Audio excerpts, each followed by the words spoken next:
It is. It's racism, it is a right? supremacist religion in that way. I mean, they refer to themselves as chosen people, and Zionism is really about racializing Judaism. So yeah, I mean, that is a particularly malignant strain of what we're talking about. But no, it's absolutely an arrogant religion. We have special guests with us. Keaton Weiss from the Due Dissonance is here. You know him, you love him. He's our favorite guest host. Hi, Keaton. How are you? Good. How are you guys doing? Good to see you. Keaton, hello. Hello. So I wanted to bring on a Jew. Yes. Because of what I found we all found in the Epstein files. The Jew? You wanted to bring in the Jew. I wanted to bring in the files. Yes, you need the right Jew for this. I am the Jesse Lee Peterson of Jews. Can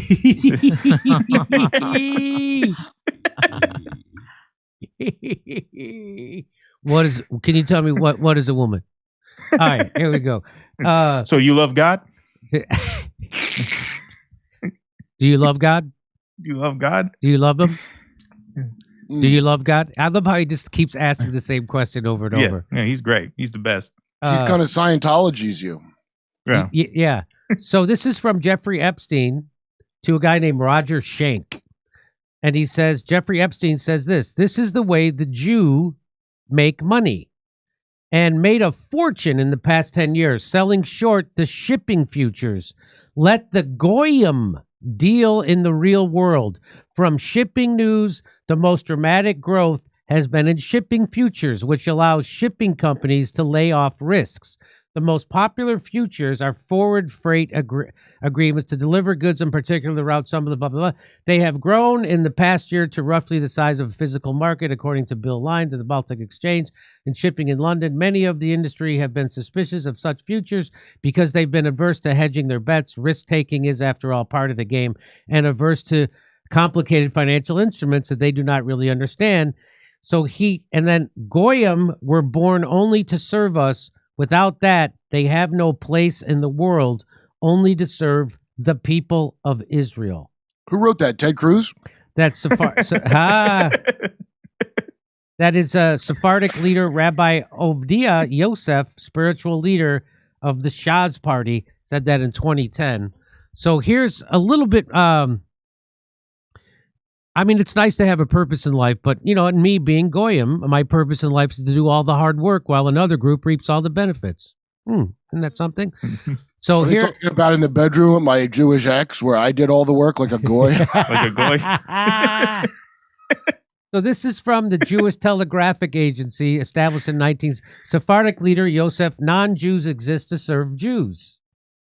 So there it is. Goyim were born only to serve us. Without that, they have no place in the world, only to serve the people of Israel, he said during a public discussion of what kind of work non-Jews are allowed to perform on Shabbat. Why are Gentiles needed? They will work, they will plow, they will reap. We will sit like an effendi and eat, he said to some laughter. Yosef, the spiritual leader of the Shas party and the former chief Sephardic rabbi of Israel, also said that the lives of non-Jews are protected in order to prevent financial loss to Jews. Based. So, shout out to Yosef, by the way. Why do I get the feeling that these guys not only didn't have anything to do with the building of the pyramids, but they probably brought contractors in and didn't pay them at the end of the job? Why? Yeah, I've long said Mexicans built the pyramids. Illegal. Venezuelans. Trinidad, probably. So Peter, this guy Petre, says just replace Goyim with untermenschen, and it's impossible to distinguish Zionist ideology from Himmler's comments on the master Aryan race and the justified enslavement of all the subhumans. What kind of idiot says this comparison is illegal hate speech? All Zionists, whether ideological or transactional. And I am afraid to say also significant numbers of anti-Zionists of the secular Jewish and or Trotskyist kind. So let me do, what is it, Keaton? Can you shed any light on this? Is this the way just Zionists think, or is there a certain sect inside Zionists that thinks this way? Is it why people refer to the Jews as the Jews this way? Because I know the Jews I know don't, as far as I know, don't think this way. You and Russ don't think this way, right? Right. Well, there's a spectrum. Like in my experience, there's like a spectrum of it. So, I grew up, the Jewish half of my family, which is really the only half that I spent much time with, since my mother is Maltese Catholic, but most of her extended family lives in Malta. I've not met most of them. So when I would go to family events, it was always a bunch of New York Jews. I mean, and we were kind of like liberal, secular Jews. We're not like serious practicing Jews, but it is a culture to a large extent. And the way this language is used, there's kind of a range. Like there are certain words that we used to use casually without thinking much about. So like schmuck is an example of that. Schmuck, that's a Yiddish word. When we would refer to someone as a schmuck, it was kind of a term of endearment. We didn't mean they were like a bad person or that we hated them. Like the N-word.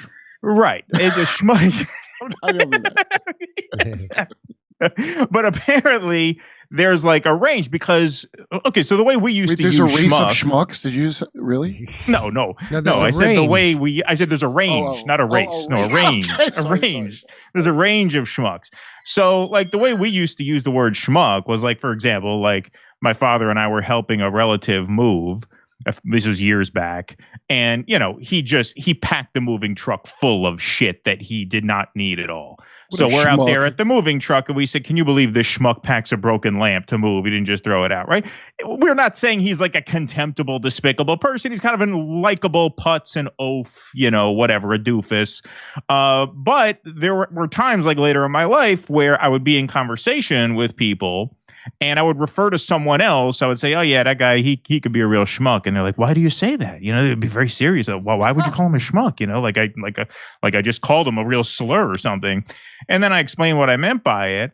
And then I looked it up and it turns out like, yeah, you can use it the way we always use it, kind of casually as New York liberal secular Jews, as like a term of endearment, or you can use it to mean like a truly despicable person.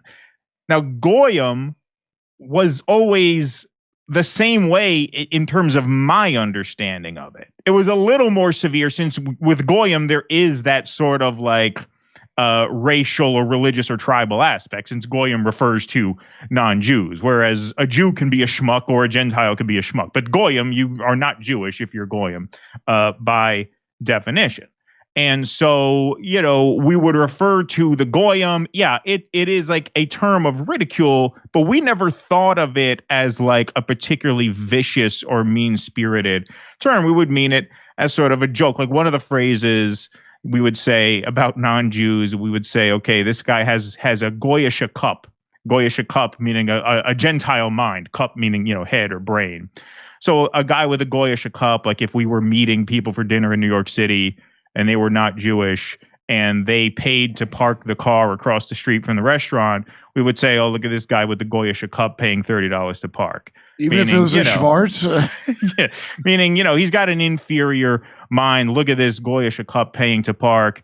He doesn't have the brains to do what we Jews do, which is drive around the city for 45 minutes, seething in anger, having a heart attack, and then parking 15 minutes from the restaurant and having to walk a half an hour in the rain to get to the place. That's what a savvy Jewish mind would think to do. And look at this goyish cup parking right across the street. So, yeah, I mean, that is a little bit more tinged, right? Like there is obviously a little more hostility there since it's like a tribal speak. But I didn't realize how offensive it was to non-Jews to call them Goyim until I started like interacting with people, basically until this whole, I should say, set of revelations. This whole Mishigash? Which is that, until this whole Mishigash came to light. Where it turns out we kind of are ruled by, a cabal of illiterate Jewish pedophiles.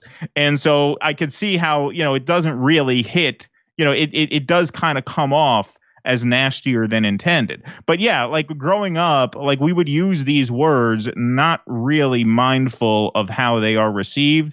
Schmuck is the milder version of that. Goyim is the more severe version of that. Like, what the first time it actually really occurred to me that something must be up with the word Goyim. There must be more to the word Goyim than I'm picking up on.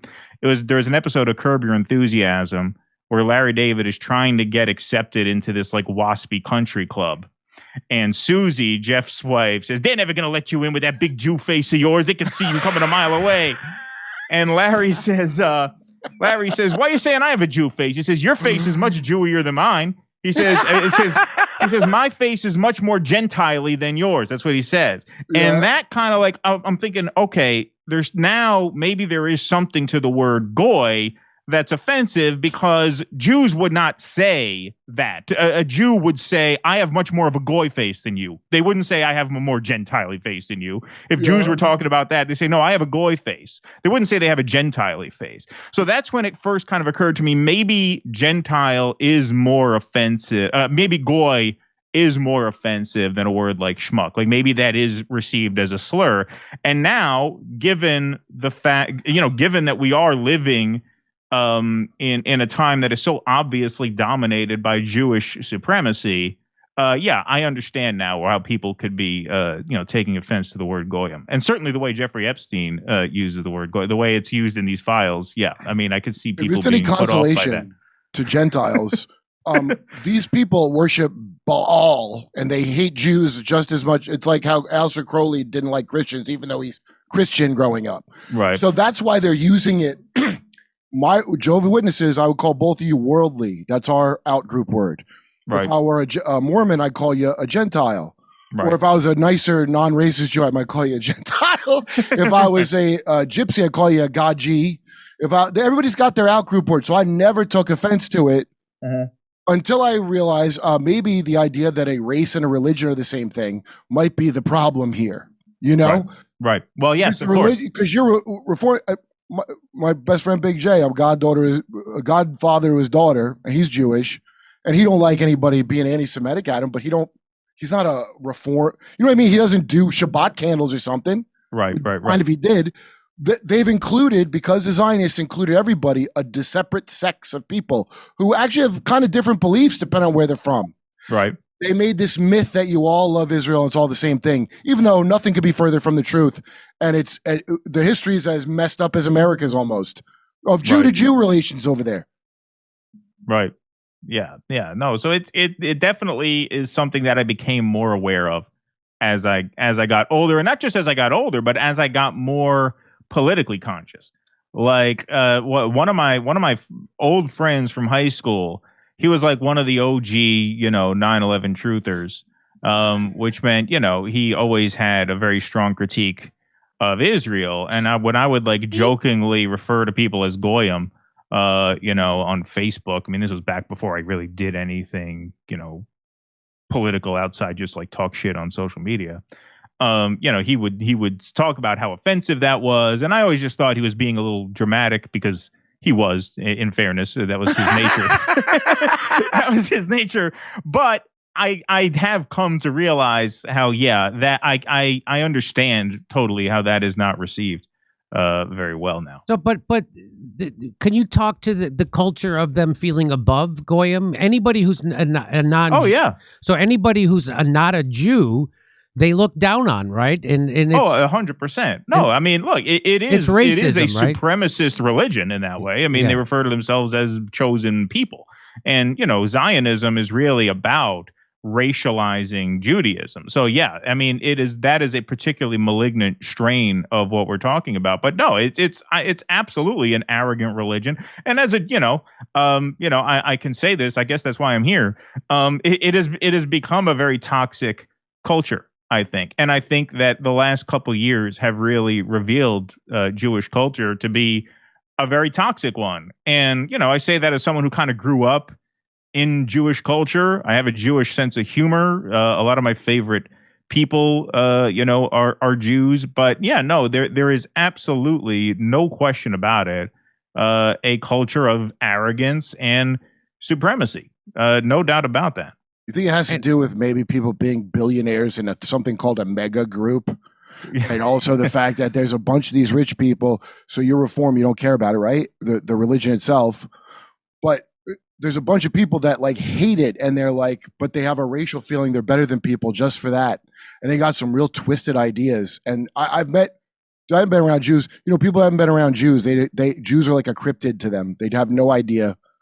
They have but I just been around Jews my whole life, and it's like another kind of Guido at the end of the day. Right. Regular, So no, that's totally true. Like I worked as a tour guide in New York City for years, and I could always tell how my jokes were going to go down by looking at the crowd when they check in. I'm like, okay, are these people? Am I the first Jew these people have ever seen? If yes, then I'm going to probably just play it straight and not try too many jokes. If not, I'll go for some jokes. So when you say it's a toxic culture, the Jewish culture, would you what percentage? Like, I wouldn't assume, I wouldn't think that you and say Russ are part of that culture, right? Or are you? Well, I mean, I think we've definitely, I think we have like innately absorbed a sort of gallows humor that is part of Jewish culture. Like, I'm not saying there's nothing redeemable about Jewish culture. Correct. But I think, people like Russ and myself and Max and Aaron and Katie Halper, all the people in this space, all the prominent anti-Zionist Jews in this space, I think, I don't want to speak for any of them, but, I would assume that, we are kind of taking stock of this in a way that we really hadn't before. I know I certainly am. Like, I wouldn't really minimize like the words like Goyim the way I do anymore. And Russ and I were talking about this on the show yesterday about how one of the things, I mean, Russ referred to this. He says one of the really tough things about the past couple of years is that it has sort of made Jewish culture kind of toxic. Because a lot of Jewish humor is humor of self-deprecation, and this is why we always said Zionists aren't funny, because Zionist Jews, view vulnerability as weakness. To me, like, you can't be funny unless you're vulnerable. You can't be funny unless you're willing to make fun of yourself, and so you have to have a certain vulnerability about you in order to be funny. And Zionism views vulnerability as weakness and weakness as sin, right? And so they can never make themselves vulnerable, which means they can never be funny. And so I don't think like that part of Jewish culture has gone away. But yeah, I mean, I would say that there has always been a certain arrogance embedded in it that kind of does remain. I'm gonna play this from Candace Owens' show. I think this was from Tuesday. And I just want to get your reaction to it, because she's reading a book that kind of talks about. So I didn't even know anything about. Kurt talks about how these people worship Baal. I don't even know what that is. There's a woman pretending who I believe her actually, but she claims to be Epstein's niece, who's been talking about them. Said they worship Baal or Baal. And then these files come out, and he's got a bank account labeled Baal. And what is Baal? What is that? It means, well, they'll tell you it means Lord, but it means master, I would say more accurately. And in the Bible, that's who the Israelites are always told to like kill, these Baal worshipers. And you'll hear people that say the Bible's bad for this because of genocide. They called those kids Amalek, BB and them, which is pretty despicable. The Amalekites were disgusting. They should go. They were all pedophiles, actually. and so this religion is sacrificing your kid for material gain. And understand that the Israelites were captive. I don't know, before the Second Temple, they're captive in Babylon. So that's where we get the Babylonian Talmud and Kabbalah and all that. That's the mysticism. So I don't think it's that arrogant, because I was in a religion where we were right. And I'm like, why would you be in the thing if you're not the people that are right? Why would you even bother to be in it? So everybody has that. But the ones that are esoteric and mystical, that's the ones that are steering the ship. And so my friends that I've grown up with, who are just like anybody else I know, who don't really want this label laid on them for stuff that like people that are into dark shit are doing, And that's what when you meet people that are bad, they take advantage of it. You've watched people use their ethnicity as an excuse in every goddamn race there is for all of history. And so, like the original, that's why woke died on October 7th, because that's when, Sarah Silverperson had to be like, oh, BLM did say they support Hamas up front. They were kind of honest about that. Like, they just didn't listen. They were arrogant. It's like that Vermont liberal that doesn't remember. Zionists they were atheists. There's a lot of like socialists and shit in there. They're not people that were right wing at all. They used to have a left wing that I guess is strong in Israel, but now it's all these Likud terrorists. So these are gangsters. And much the way Tony Soprano, I would say, is not a good Catholic, I would say these are not good Jews. They're not following Torah. I can tell you that. They're following Babylonian Talmud, which is a little darker and more incestuous and racial. Sure. No, absolutely. But like I said, like there are like gradations of it, like a story that Russ has told before, and I'm probably not remembering all the details exactly right. But he talks about when, this was decades ago, at a bar, and there's, a bar fight breaks out, and he sort of intervenes to break it up, which was kind of dangerous. Like you could get hurt trying to get in the middle of a bar fight. And so he tells this to, a family member of his, an old Jewish guy. And the guy says, why would you get involved in that? Let the Goyim fight. Why would you get involved in that? Yeah, like training day. It's like training day. Right. Well, there's a certain superiority about that. Like, even if that guy, like, I don't necessarily believe that guy, like, based on that story, that could be a Zionist or an anti-Zionist Jew. Like, that is an attitude that I could totally imagine an old Jewish person having. Yeah, drinking and fighting, that's for the Goyim. We don't do that. We're more civilized than that. We're more mature than that. We're smarter than that. That is an arrogance that is pervasive throughout the culture, I think, in ways that are kind of different from the way that like many groups have, like, yeah, like you said, Kurt, like, yeah, every religious group, almost by definition, has some sort of superiority complex, right? Otherwise they wouldn't be a part of the group, right? Like they think they're going to heaven and everybody else is going to hell. So of course, like embedded in that is some sort of feeling of superiority in some way. But this is a particular strain of it that does kind of come through in a lot of what we're seeing in these file leaks. I think that's a totally fair interpretation. That is not anti-Semitic. It's like political Islam. To notice that. It's like political Islam. All the political religions are polluted that way. And they always are involved in mass killing. And then they're going to tell you you're a bad version of whatever you are because you have some kind of morals about it. Come see me on tour. I'll be in Lansing, Milwaukee, Albuquerque, Houston, Dallas, Salt Lake City, Las Vegas. Go to jimmydore.com for a link for tickets. If you go anywhere else, you're going to pay more.